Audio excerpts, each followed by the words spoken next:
Hey guys, it's Gabe Eltaeb, BigManComics.com. Happy Monday, and I'm very happy that we're back on daylight savings time. Not arguing with, but debating with some people over the weekend about it. Yeah, I did wake up later today. I do work for myself, so I could just sleep in the extra hour just so I can ease back into this time. I do feel sorry for people getting up earlier the hour because they have to be at the office at the prescribed time of 7 or 8 a.m. But we should just leave it on this time. This is the better time.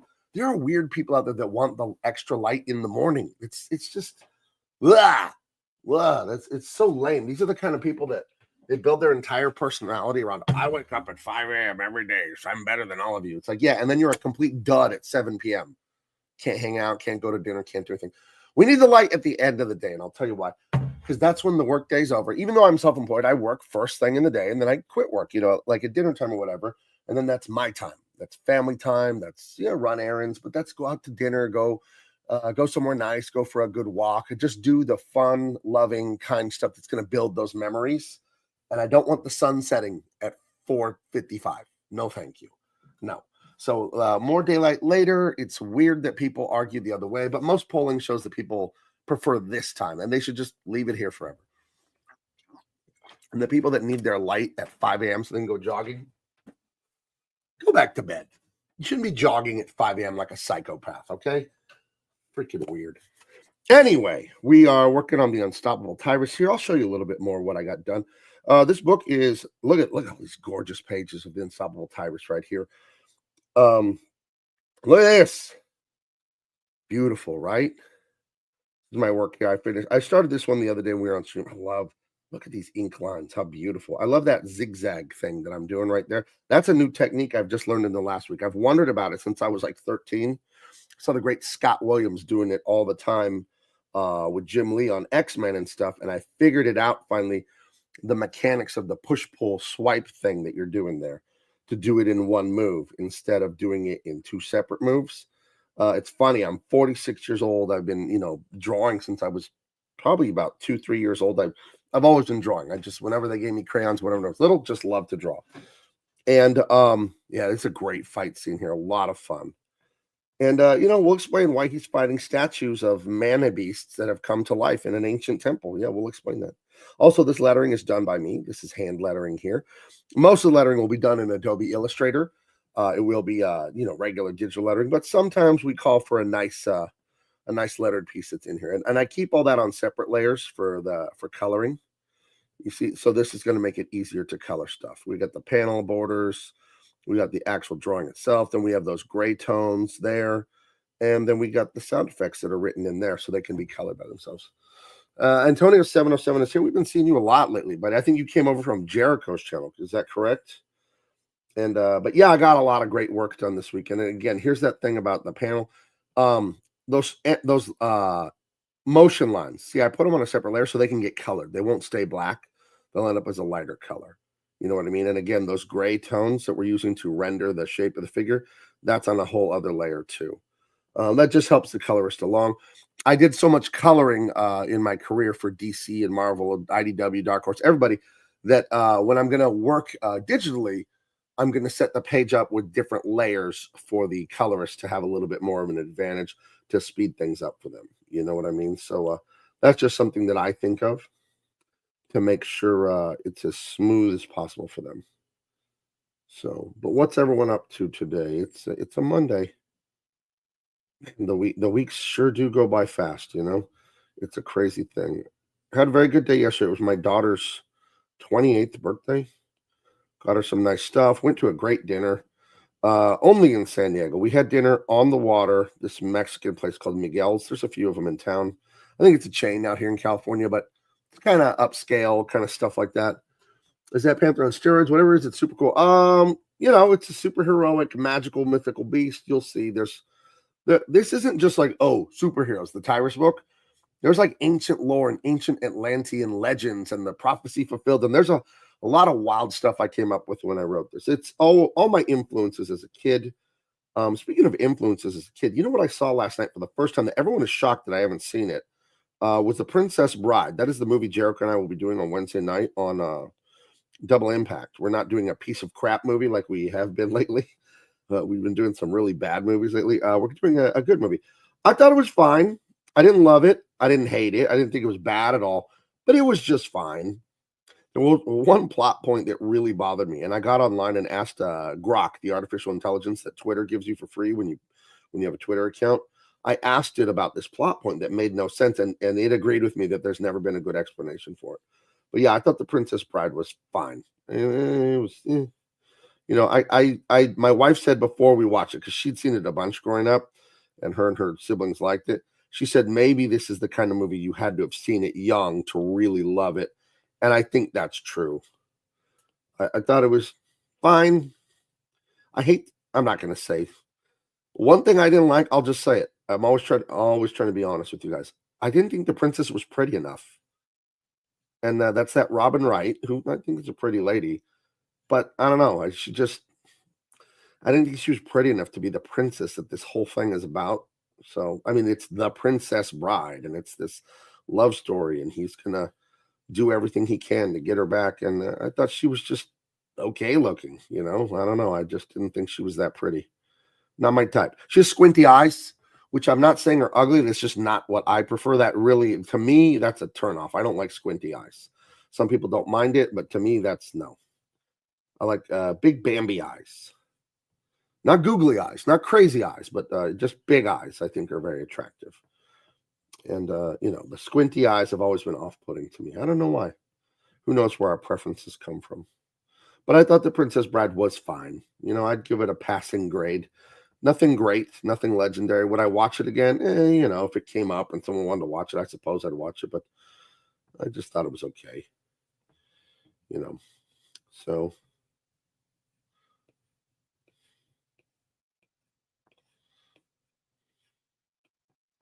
I'm part of the 1% probably who didn't like The Princess Bride. My brother has basically disowned me because I didn't dislike it at all. I just thought it was fine. What do you dislike about it, Kara? I didn't dislike it at all. I just thought it was fine. I do like the setting. I think fantasy like that. It's sort of historical fantasy because they mention Spain, and I think that what's his name? Vizzini. That sounds like an Italian name. The guy that says inconceivable. That guy. I think he's supposed to be an Italian guy or whatever like that. So they mention real Earth locations, but then they have the Kingdom of Guardia and the Kingdom of Florin, which is not real. So I like that. I like the historical fantasy aspect of it. But there was nothing to dislike about it. I just thought it was fine. I guess it was supposed to sort of be a comedy. It was kind of funny. Antonio says Sicilian, not Italian. I love when people make that distinction. It's like I'm Arab, and if you tell Persians they're Arabs, they fly off the handle. You're Arabs, guys. Persians, you're Arabs. Knock it off. Knock it off. You're Arab. Come on. It's Sicilians, you're Italians. Knock it off. What language does Sicilians speak?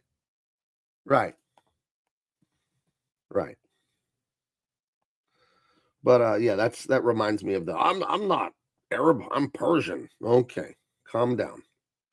Calmate, as they say in Espanol.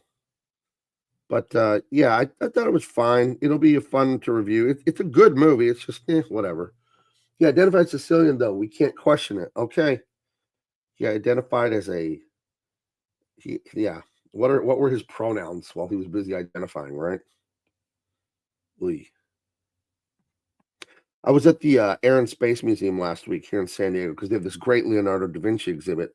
But they have one of the moon landers there. They actually have it there. It's insane. One of the and there were some beautiful paintings of the astronauts, and these guys just look like the most masculine, squared away dudes ever.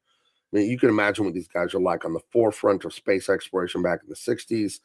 Square jaw, buzz haircut, this and that. And I took a picture of one of the guys because I loved the way he looked. I think he'd be a great face to kind of inspire maybe a comic book character design. When you think of a flyboy, ace, ultra macho, masculine guy, you think of like someone that looks like this guy, and it's a real person. I'll show you guys the picture in a second here. And I showed the picture of my wife. I said, "What do you think this guy would do if you came up and told him he had to respect your pronouns?" And she just laughed and said he would not have time for any of that bullshit. But I'll show you guys. I'll bring it up on screen because it was hilarious to me. And you you don't see guys like this nowadays, pretty much, unless you're talking to me. But yeah, there's a rash of soy boys everywhere. Let me go find this guy because he was like ultra masculine. Let's see this guy. Watch. Okay, here it comes. Just airdropping it from my phone to my computer right quick. Okay, here we go. I forgot his name. His picture was striking me. There were great pictures, but this one, what is his name? He is Walt Cunningham from Apollo 7. Let's bring him on screen here. I wonder if he's still around. Share screen. But I'm like, go tell a man that flies into space and all that has a chin like this and a brow like that and a haircut. Go tell this guy about your fucking pronouns. It's like a punch your teeth out the back of your head. This guy has zero time for bullshit, a guy like this. So I don't know. I just thought it was cool. What a thing, man. When I was a little kid, seeing Star Wars when I was like 3 years old or whatever, I was obsessed with being a fighter pilot. And I actually sat in the cockpit of a fighter at the Air and Space Museum on Wednesday. And it was just the cockpit, right? Just they took that part. And I sat in and I was pulling the stick and flipping all the switches. And it felt so good. It was a lifelong dream of mine to be a fighter pilot until I found drawing. Then drawing became more important to me. But and I also, someone told me when I was little, like, some adult, they like to shit on a kid's dreams. I don't remember where we were, but some adult told me, you can't wear glasses and be a pilot, because I got glasses when I was 8. And I was also very tall already. And they said, you can't be too tall either. And they just wanted to ruin it for me, probably because they were just some loser adult that didn't live their dreams. They hated seeing a kid try to talk about living theirs. But because of Star Wars and the whiny little bitch Luke Skywalker, I was obsessed with being a fighter pilot when I was little. I would always get model airplanes of fighters. And there's an SR-71 Blackbird, the coolest looking spy plane of all time. There's one out front of the San Diego Air and Space Museum. I took a picture of it again. I've seen it before, but it was awesome. Let's see. Love the San Diego Air and Space Museum. Cara says, Antonius, I'm half Maltese, just easier to say Italian. Yeah, my uncle has a place in Malta. And what else do I know about Malta? Oh, Matthew Marsden's wife is from Malta. She's Maltese, so I suppose his kids are all like half Maltese. But I don't know much about it. My uncle has like a vacation home there. Uncle, I don't really know. I met him once. My dad has a huge amount of siblings, but I don't know them because very dangerous for us to have ever visited there. So we didn't growing up. We did not visit. So I thought pilots had to be little guys, the mom seat says. Yeah, that's what I heard. The mom seat. I toured a submarine once and it was made for hobbits, prescription aviators, Hardy Harmonica. Yeah, absolutely. I toured a Russian Cold War era sub in San Diego Harbor. There's the San Diego Maritime Museum. I love my city. It's the best city in the world. San Diego Maritime Museum. There were ships there. There are ships there. There's the Star of India, is like a 400 and something year old fishing vessel. My son spent the night on it when he was in middle school. That's a thing that some of the schools do. And then Master and Commander, The Far Side of the World with Russell Crowe, based on some amazing books by this British writer. Too bad they only made the one movie because there's like 20 books starring that captain. That ship there, the Master and Commander ship, is in San Diego Harbor. And there's a few other historical ones, but there was a Cold War Russian sub, which has since rusted out too much, and they took it down to Mexico for scrap. But I went on that, and there was old stuff in it. There were still the VHS tapes the guys would watch, and the bunks and the hallways. I could have never served on a submarine because at 6'4", I think you got to be 4'6" to be on a sub, dude. You got to be a little fella, little kind of guy, pocket Hercules. So that would not have been for me. So the world in general is not built for people as tall as me, and I think that's out of spite by little dudes. I think little dudes they don't like the bigger guys because they know women like us better, and I resent it a little. I do resent it a little, but I was just like look in the mirror and see how tall I am, and then laugh anyway and get over my resentment. So, but yeah, would have loved to have been a fighter pilot. Would have loved it. And sitting in the cockpit of that fighter at the Air and Space Museum, it did feel really good. And they recreated a bunch of Leonardo da Vinci's flying mechanisms. He had those bat wings. He had like this gyroscopic spinning thing that could fly a little bit. And they actually built them, and they have them at the Air and Space Museum here in San Diego. It's pretty cool. They have a recreation of the Spirit of St. Louis. That is Charles Lindbergh, the plane he flew, that famous plane. Our airport used to be called that, Lindbergh Field, San Diego Now it's just San Diego International, which is boring and lame. I don't know why they got rid of Charles Lindbergh's name on there, but that's lame.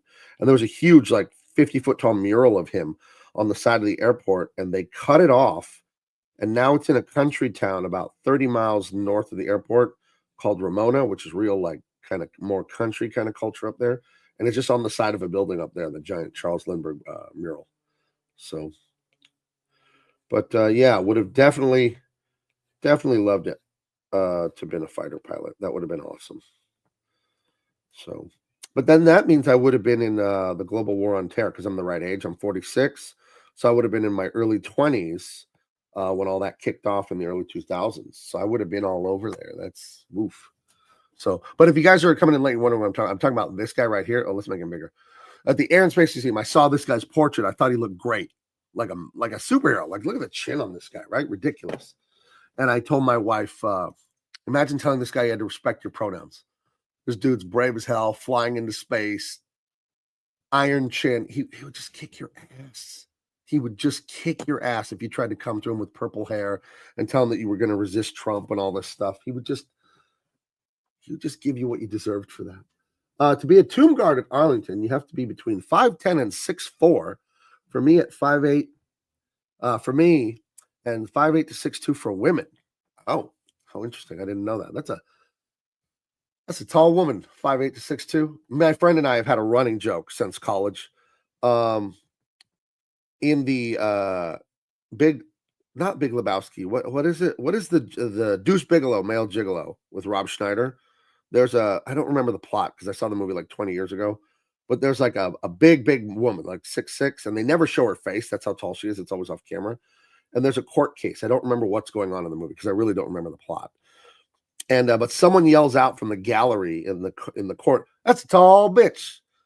And every time I see a woman that's very tall, that silently goes through my head, and it makes me laugh every time. And I don't even think that's the correct quote. I think in the movie they say something like, "That's a tall woman," or I think they say that's a huge bitch. But in my head, it's all, and me and my buddy, we've always said that's a tall bitch since college. And I don't know, it still makes me laugh to this day. So I think it's funny as hell. This is a woman running down in a hidden temple from a giant coyote man. You'll see when you read this book. You will love it.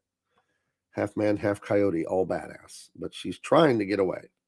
It's Cindy, Tyrus's former girlfriend, who has since dumped him, and but she's still going on the adventure with him. So I love we got that dynamic. The dynamic I really want is the one from Romancing the Stone with Joan Wilder and Jack T. Colton.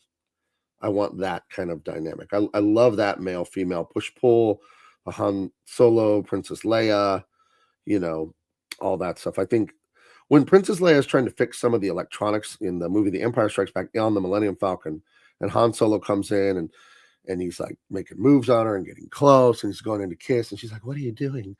Blah blah blah, and all. And right as he's going in for the kiss, he's like about to make move. Then C-3PO comes in like, "Oh, good news, sir! We fixed the hyperdrive." And Han Solo's like, "Thank you very much." And I just love that. Teasing the audience, you're like, oh, like you almost hand it to him, and then you take it away. I think that's a really fun thing to do with the male-female relationships.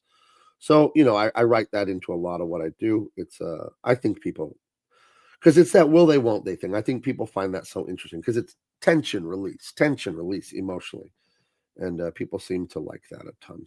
So, actress Dorothy Ford from the Abbott Costello Jack and the Bean Shot movie was 6'2". That's a tall bitch. And I don't mean bitch offensively. It's just the way that guy said that. I think he does say that's a huge bitch. It was so funny to me. I don't know why. There's some things that just make me laugh, and I'm unsure what it is. It's the timing, it's the phrasing, I'm unsure how it's working, but it's working, and it's just cracking me up. And you guys all have that. You have those moments you had with your friends or whatever, your buddies, or a certain whatever, and it just lasts for years. It just lasts. This stuff. I don't know. Yesterday was an exceptionally good day. It was my daughter's birthday.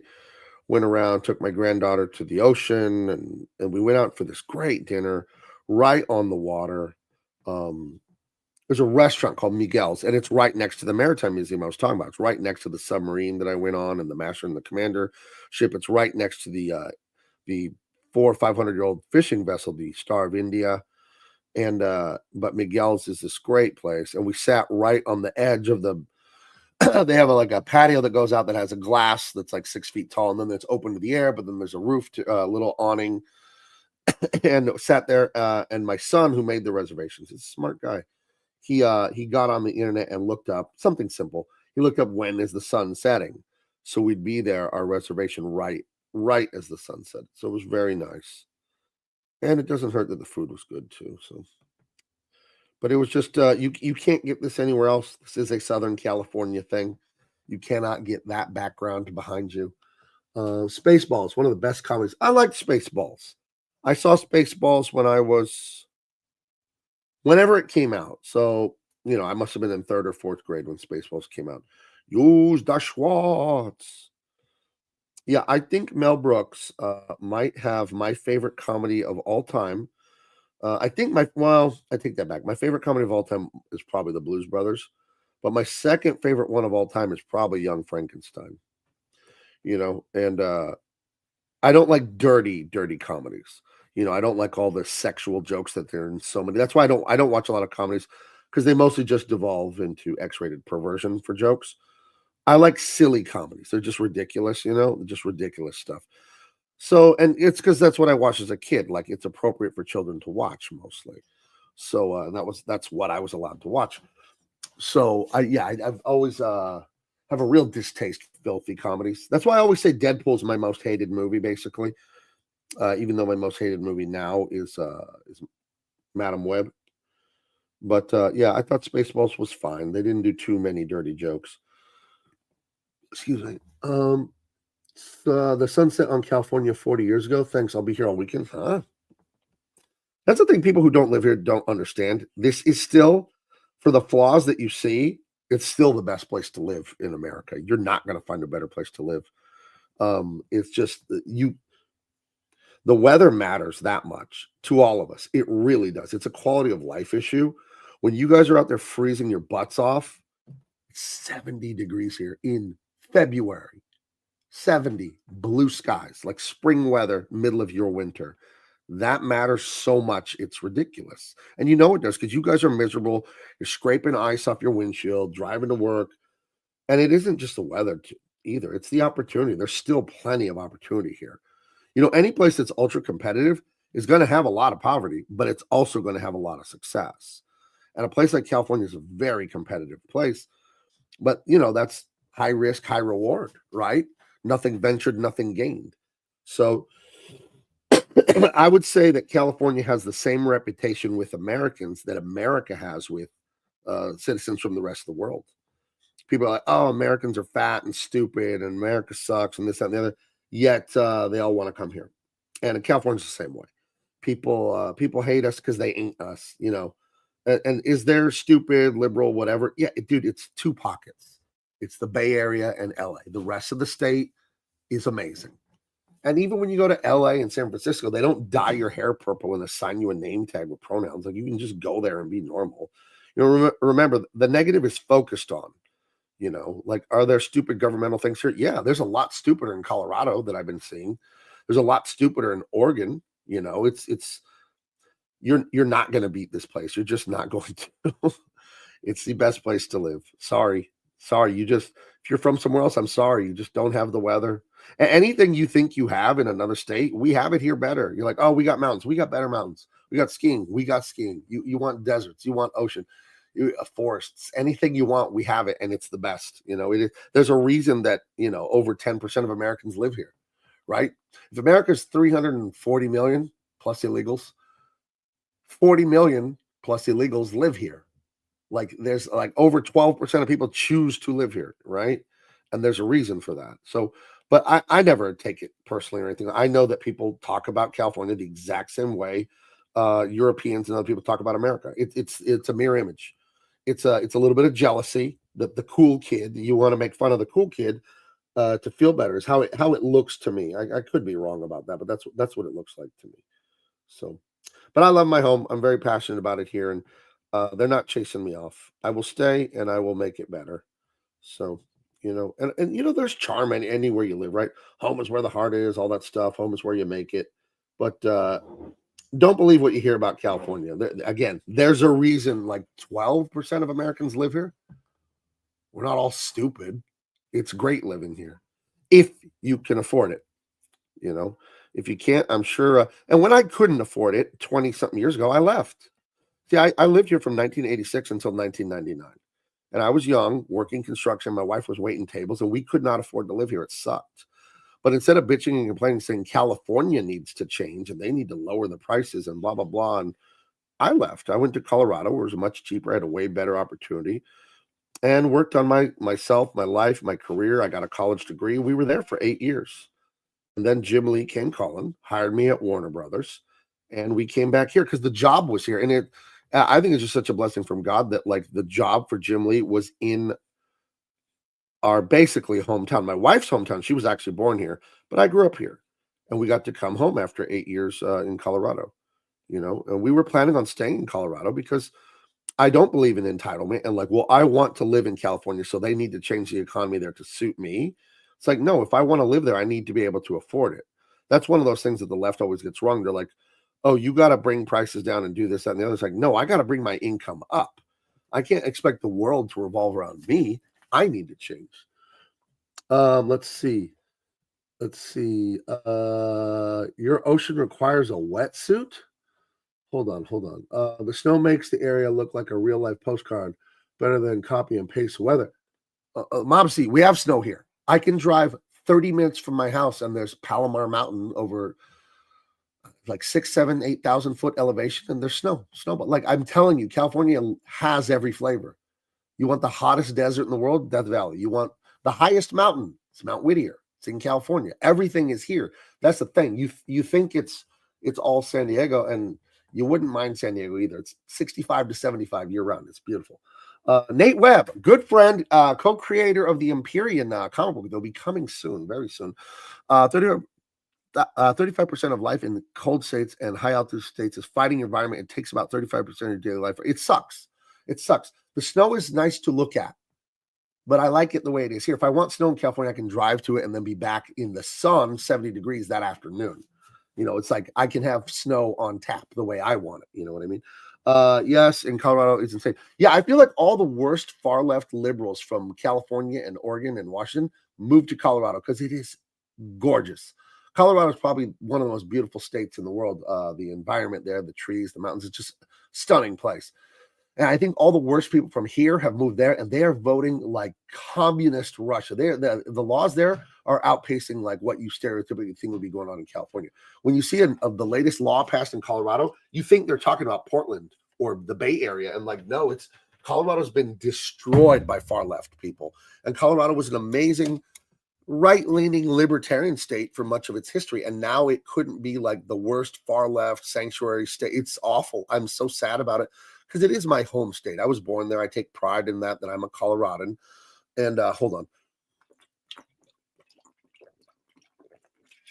To see what these Johnny-come-lately carpetbagging pieces of shit have done to my state, it's infuriating. My ocean requires a wetsuit. Yeah. Until about June, I think, yeah. I mean, there's a reason the Beach Boys sang about Surfing USA is if everybody had an ocean across the USA, they talk about California. They don't say New Jersey. Nobody's surfing in New Jersey, dude. Nobody's doing that. Nate Webb says, Cali is my favorite state. And then Nate Webb says, that's where we met. So he's talking about he and I. Greeley, Colorado, yes. California was good before it came to the weekend. Yeah, my brother says that. My brother lives there for the last 9 years. He used to live out here. We used to live in Oklahoma, different places, my brother. But he says living out there, he's seen the weed stuff go crazy and just bring in the worst people you never want to see. So that is awful. Speaking of meeting Nate in Colorado, let me open up this folder here and show you guys some of the latest stuff from the Empyrean book. because it's taking longer to color than I thought. I was very ambitious with what I told the colorist for schedule, and he tried his best to, but we don't really have a deadline. I just want to put it on sale for the crowdfund before the end of the spring. We're going as fast as we can, but I'm not going to compromise quality. But hold on, you know what I mean? But I just talked to him this morning, the colorist, and we're going to have a phone call later this afternoon. So it's looking good. Let me see. Hold on, I want to show you some of the latest colors. Okay.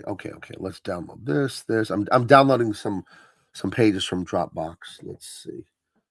Just a few. Download. Okay. I'll show you some of the newer colors that I've been looking at. Just a couple. I don't want to spoil too much. But you can check this out. This will be on crowdfund very soon. I know I've been saying that for a long time. But to me, it's more important to get it right than to rush it out, right? And as long as I haven't taken your money up front with the crowdfund, I don't worry about taking longer. If I had taken money, like I already had, hundreds of thousands of dollars on a crowdfund, and then I'm like, it's coming, and just delay it. That's not cool.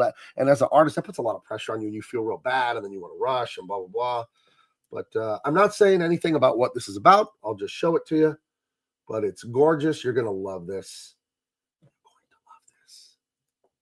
It's a lot of fun stuff here. And I think the colorist is doing a great job really approximating my style, making sure it matches what I did. Because I did like the first 40-something pages, 40, 50. And yeah, you're going to love this. I love that. And I love the hand-drawn sound effects. There's a couple. Usually we're going to do them in Photoshop. But yeah, this is fun stuff. Fun stuff. Very much influenced by the sci-fi we loved growing up.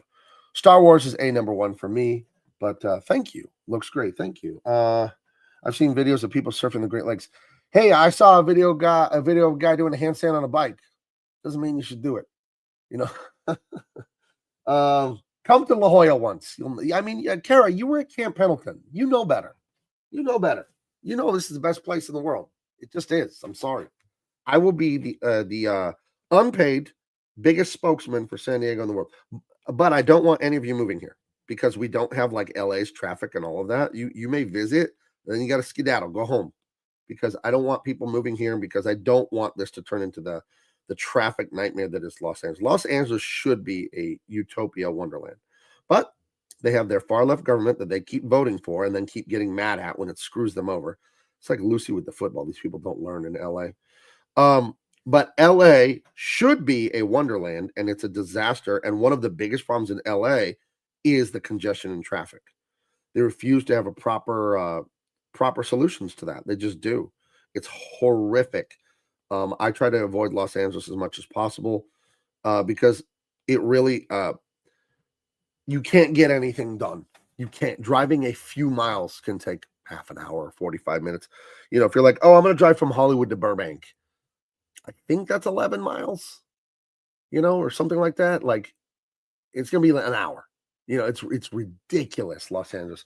And I remember I drove from San Diego to a Laker game. And the Laker, that's DTLA, downtown LA, the Staples Center.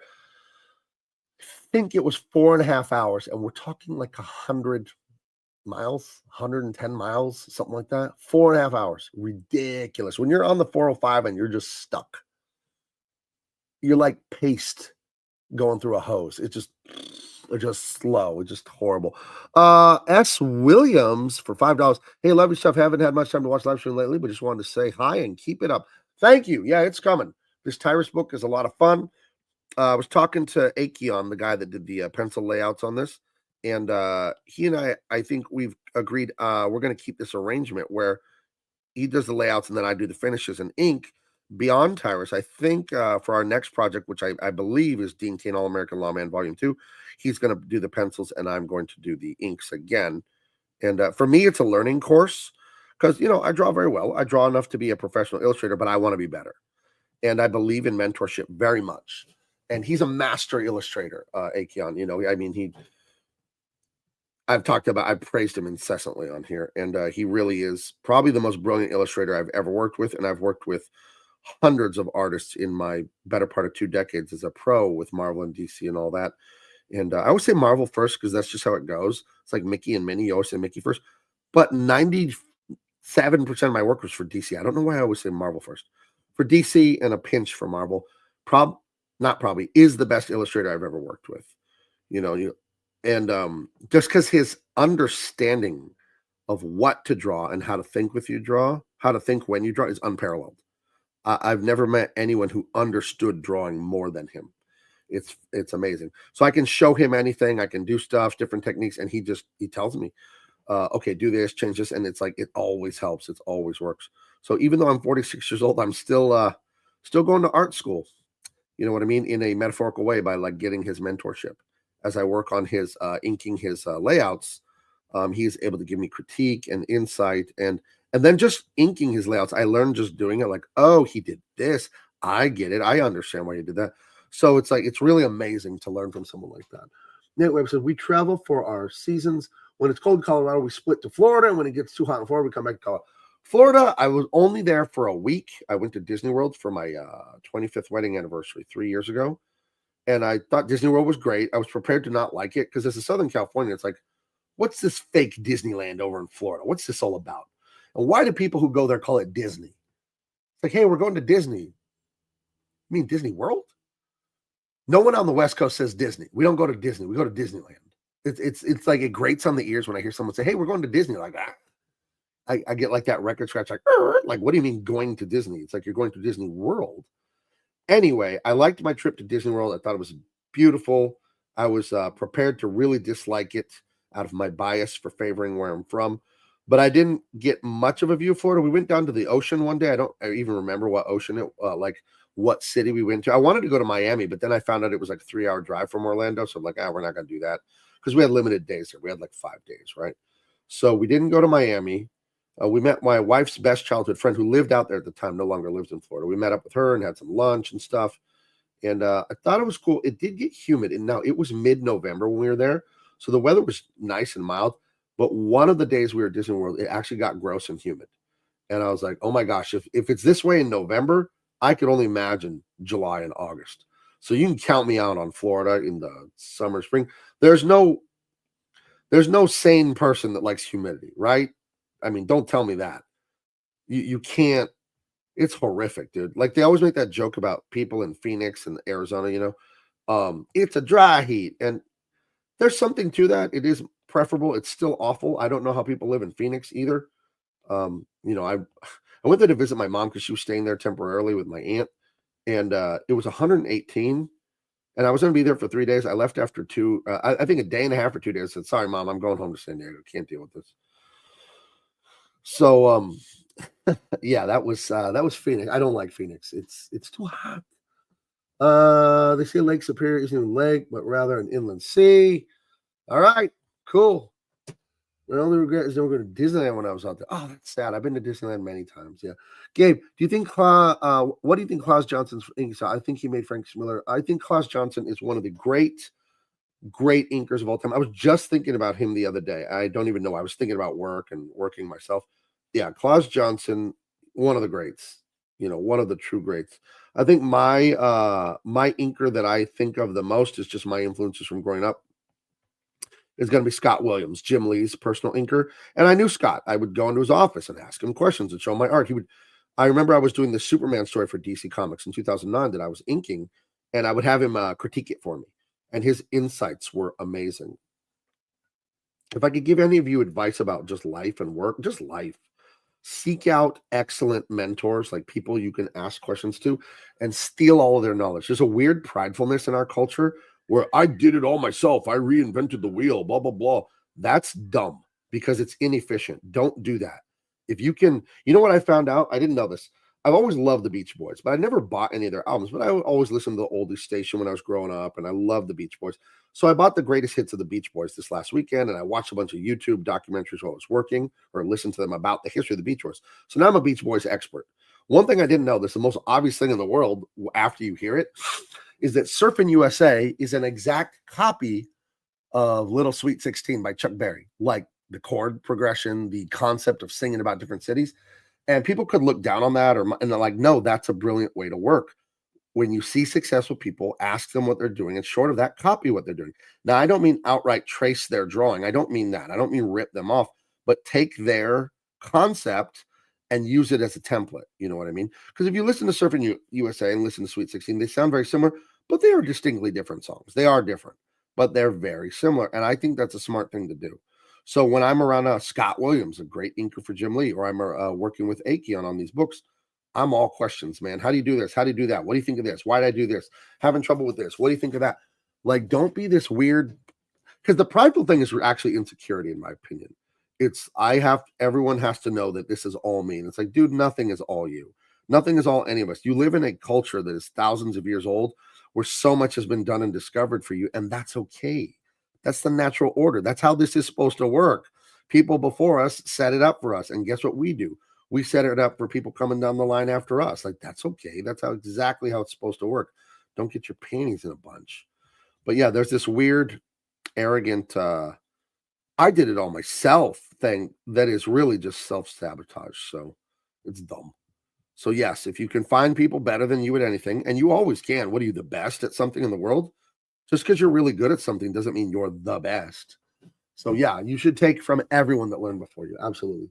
Everyone learns from someone else. Fairline Line says, yep. I need my winter cold, Kara says. I live in Alaska. I'd live in Alaska if I could afford it. No, thank you. No, thank you. I like a little touch of rain, a little cold, but I like the San Diego amount where it rains, 8 days a year. Oh, that's charming. And then it's over. You can give me that repeat Groundhog Day, San Diego, 65 to 75, clear blue skies, every day of the year, basically. You can give me that. I will not get tired of it. Never get tired of it. Because I know it's easy to get tired of things, like with food. I won't get tired of beef. You could give me ribeye every day. I will get tired of like other things, like they'll gross you out after a while. But you can give me a ribeye every day. I will not get tired of it. What are the few foods that I would eat every day? Pizza. I would eat pizza every day. Never get tired of it. I think like chicken fingers, like really good chicken strips. That's weird. The chicken strips are high end now. Like if you go to places, they're really expensive at some places. It's kind of weird. They're really good though. But yes, mentorship. That's one of the get that thing out of your head that I think is pervasive in our culture of I did it all myself. I'm the big genius man. And that's dumb. That's a dumb way to do it. I feel zero shame, embarrassment, whatever, talking to Akeon about how to be a better artist. Like, why wouldn't I seek out his counsel if he's doing better things than me? And he just has, 10 more years experience, but not just 10 more years, 10 high level years. Like, not only was he doing it, he's been doing it at the highest level since he was in his early 20s. So yeah, my art has grown. My own art that I do all by myself with none of his layouts or anything has grown leaps and bounds just from working on his stuff. Like anything in life, if you just do something, you're just going to get better at it, right? So, but it's like I can see better after working with him on so many things. So I completely agree. We need to help as many people as we can. Never stop learning and pass it along to others. Yeah, the whole pay it forward thing is a big part of my ethos because I do realize every day that I live that things were done for me, tremendous things, including suffering and dying. People that came before you in the culture, many of them just suffered and died, and they never got to cash in on what they earned. They paid in their blood and they never got it. You got it instead of them. And when you really take that in a sincere, literal way, you can't help but feel obligated to go, well, now it's my turn. It's my turn to do it. The people that suffered and died, I can't pay them back, but I can pay it forward. And that's how I pay it back, and that's a thing I take very seriously, and that's why, I support the politics and all that I do, because I see postmodernism as nothing but selfishness and ingratitude. All of that woke stuff, all that. Because I think a lot of people, they criticize woke Star Wars, woke Lord of the Rings, all that, because it's dumb. And I'm like, oh, that's not why I criticize it. Like, oh, it's bad or whatever. Like bad acting or bad quality. That, like, okay, it may or may not be bad quality. That is never why I criticize something, basically, unless I'm like joking around criticizing a bad movie. The stuff that actually impassions me, is that a word? The stuff that gets me passionate about criticism is morality. The morality of having zero gratitude for your predecessors. And not only that, destroying what they did out of a weird resentment and jealousy that it wasn't you that had all the greatness that did it, when you're allowed to just join the line of great people who do things and you choose not to. That's why I'll criticize something, because someone was telling me, "Oh, you criticize this, but you don't criticize that, and this it's stupid or it's bad writing or whatever." And I told him, "Well, I don't criticize bad writing or bad drawings or whatever for just being poor quality. That's not worth my time, and there's way too much of it. If I was going to criticize every comic book that was poorly written or poorly drawn, I wouldn't get anything else done, because there's a plethora of that stuff, right? There's way too much of it. I only criticize comics or movies or whatever generally when I find them to be morally objectionable. They're pushing a disgusting agenda on kids. They're anti-Christian, they're anti-American, they're anti-human, anti-life. That's when you'll get my criticism. But if something just sucks or it's poorly written, I'll laugh about it. But I'm not going to waste my time, trying to speak out against something because it's a poor quality. Who cares? Poor quality is just poor quality. Immoral is a completely different story. So, and I think people have confusion about that. And unfortunately, I see a lot of the anti-woke people that I'm on their side. They don't talk about that enough. They talk about the quality, the bad writing, but they don't talk about how, hey, this is really immoral. And that's my whole problem with it, is how immoral it is. And not because I'm a holier than thou goody two shoes. I'm not perfect. The reason I don't like it being immoral is because I know it's damaging to culture. I know it hurts people. And I think that's wrong. I think it's wrong to have gifts and skills like I do and my colleagues do, that do make art for a living, and use it for evil. I think that's awful. I think it's hateful. And I think it's an insult to God, frankly, that you would be gifted, able to touch minds and hearts and all that, and then use it to twist people's minds, to pervert them. Again, this is why I'm always against comedy movies, because they're almost all dirty. They're almost all X-rated sex jokes. It's like, I don't want to, you want to be whatever in your own bedroom with your wife and this and that and the other, and you're romantic, this, that, your personal romantic life. Fine. Go in your house, shut your door, whatever. You're a grown up, not my business. When you start putting it in movies and TV and all this shit, that is my business, because now people can see it. We were driving in the car last night. My son, he's 26. And he says, and him and his buddies, they listen to Drake and Lil Wayne and all this shit 10 years ago, right? And I told my son, this sucks. You shouldn't listen to this. This is garbage. I don't like it.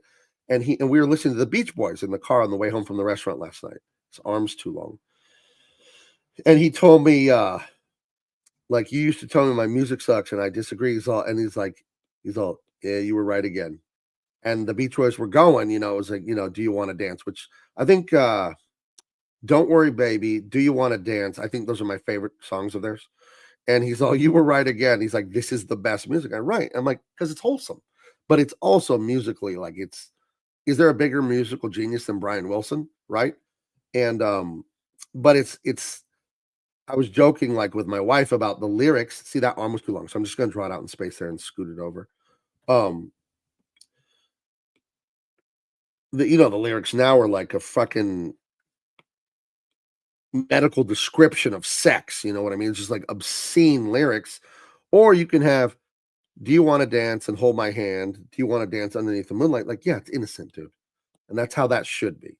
All the freaky deaky, that's fine in private with your lover. That's fine. Whatever. It's not my business.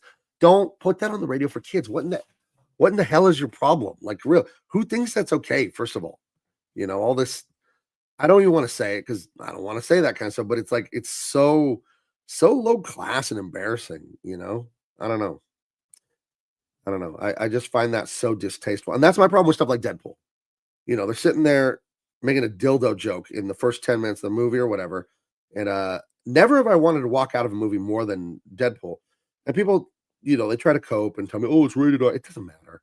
A lot of kids saw that movie. You know it, you know it, you know it. Quit lying to yourself. You know that auntie, uncle, grandma, whoever took the kid to see Deadpool. It's rated R, but they figured it was rated R because of machine guns and swords and violence. And then it's just the most hateful, crass, filthy shit of all time. That's why I hate that movie with a passion, because what it does to the culture. One of the co-creators of Deadpool has me blocked. I've never really spoken to him at all. He's a fellow comic book artist. But I went to go read some of his on Twitter, and it says, Rob Liefeld has blocked you. And I'm like, what the hell? I've never talked to this guy. It probably got back to him that I hate Deadpool with a passion. So whatever. I'm not backing down from that. Your movie's filthy, Rob. It's disgusting. And I don't dislike you. You were a big influence to me in childhood. You don't need to block me. It's weird. I cannot like Deadpool. My goodness. Let's see. There's a portion of family that does not understand the difference. I'm not sure what you're talking about because I was going so long. Great series of life drawing books are from the late Andrew Loomis. Hold on. I have all of his books and they are the best. And the other guy that's a genius, I'll show you real quick. Two guys, you got to get all their books. Hold on. I have to go over here to grab it. Hold on. The best books on drawing that I ever found, and I have a ton, I have an art degree, so I read tons of them, are all 3 books from Andrew Loomis. He has this and 2 other books, Fun with a Pencil and another one. And then everything from Marcos, what's his name? What the hell's his name? Marcos Mato Mestre. He's a Spaniard, worked for DreamWorks and Disney and everyone. Insane. He has about 8 books. He has 3 big ones. Get those. They are insane. They're insane books. The best you'll ever get. Because those are people that not only, they're like, this is why I like my buddy Akion, because he knows everything about drawing. Like, he can tell you everything about it. And the thing about those guys' books that I just was showing you, not only do they know everything about the concepts of art and drawing and all that, they can explain it to you. You understand what I'm saying? So they put it in clear language. So I'm trying to open this iPad back up here so you can see it. Okay, where were we? But yeah, get those guys' books. They're just the best ever. We got a big butt on the screen here. Nice. That was unintentional. Let's see. Student OG. Rob also blocked me over nothing. Just asked a real question. Maybe it's a blockchain. Maybe because I follow certain people that don't like it. I never said anything hateful to Rob Liefeld. I don't dislike Rob Liefeld. Whatever. I don't even know the guy. But I just thought it was amusing. Like, did he find out how much I hate Deadpool? And why would that matter to him? Like, who am I to him? But I don't know. I don't mind. Whatever.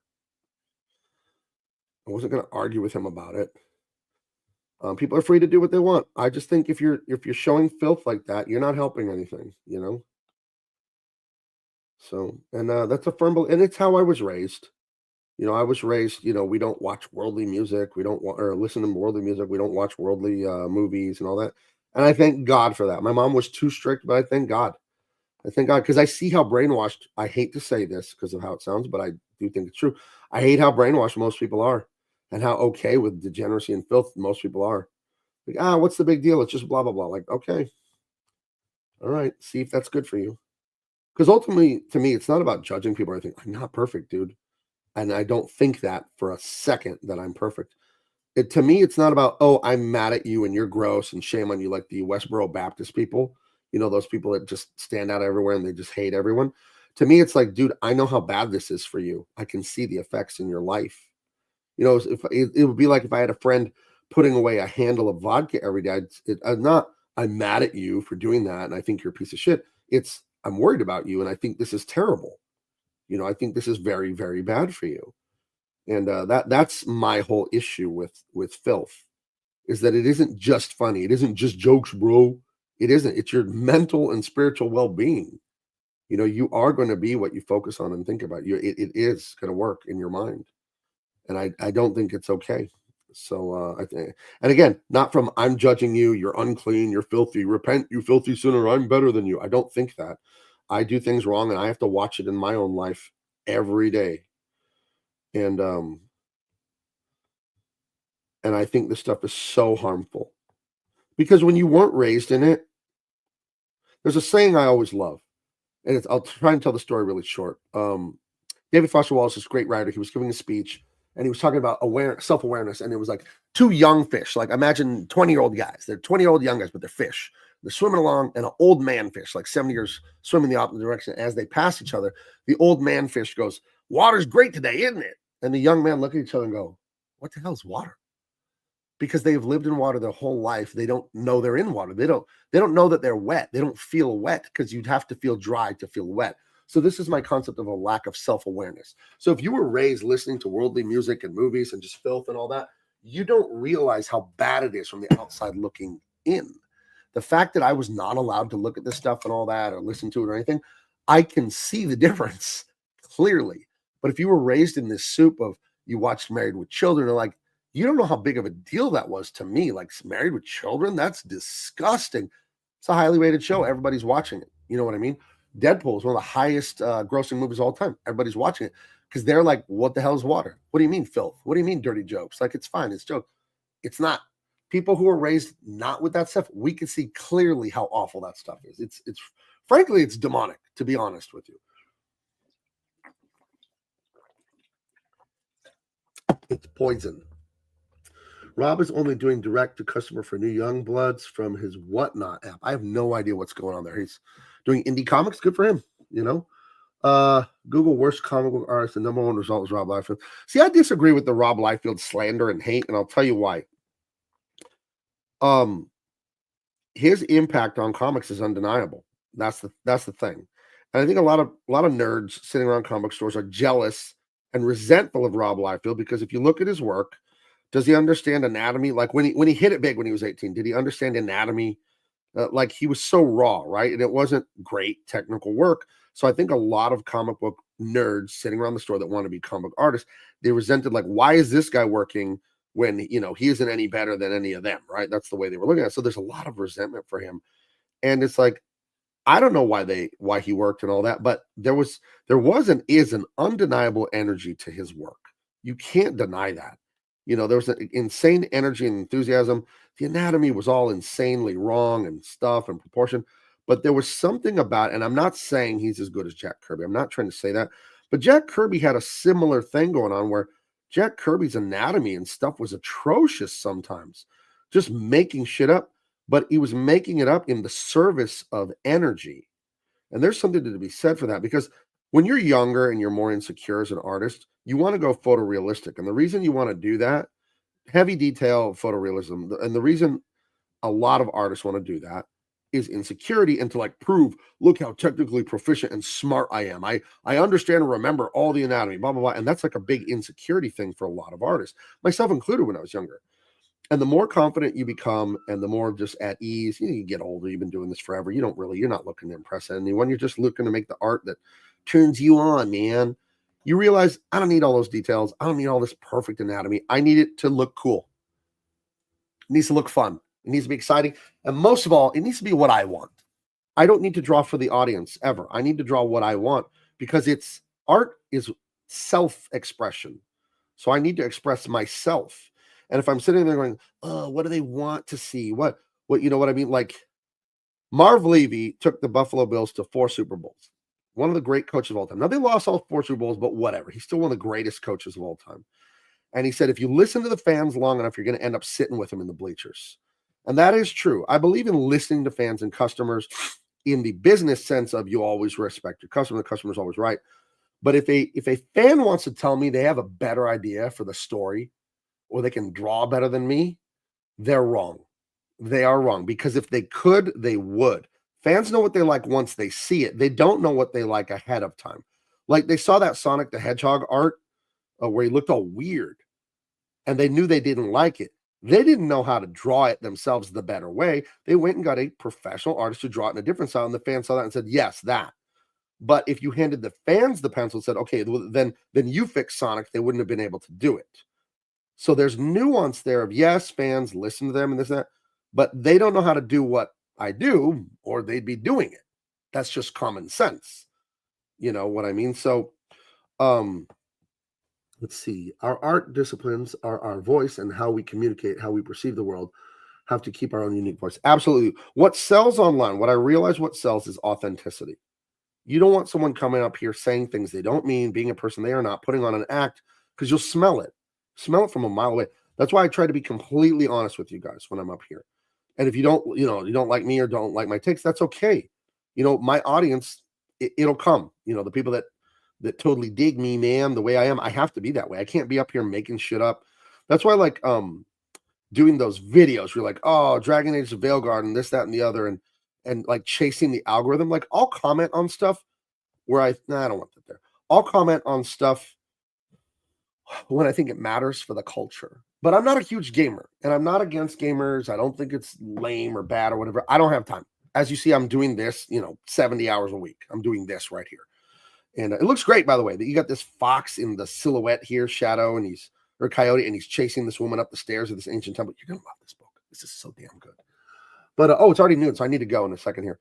But I'll leave you with this. Thank you guys all for being here. hit the like, hit the share. Make sure you let everyone know that we're doing this Monday, Tuesday, Thursday, Friday. Friday's Datitude with Jericho Green. Wednesday nights, we're here at 7 p.m. We're doing a improv comedy, kind of a real jokey, fun movie review show. We're doing The Princess Bride this week. Go to bigmancomics.com. Get Dean Cain All-American Lawman Volume 1 first printing. Follow me on X. I'm Big Man Comics here on YouTube, Facebook, and Instagram. I am just Gabe Eltaeb. You see how to spell it over there. And be authentic. That's the last thing I'll leave you with. What I was talking about. Just speak who you are, how you are, what you like, what you don't like. And some people like it, some people won't. And for the people that don't like it, that's tough. Love y'all. All right. Talk to you later. Bye-bye.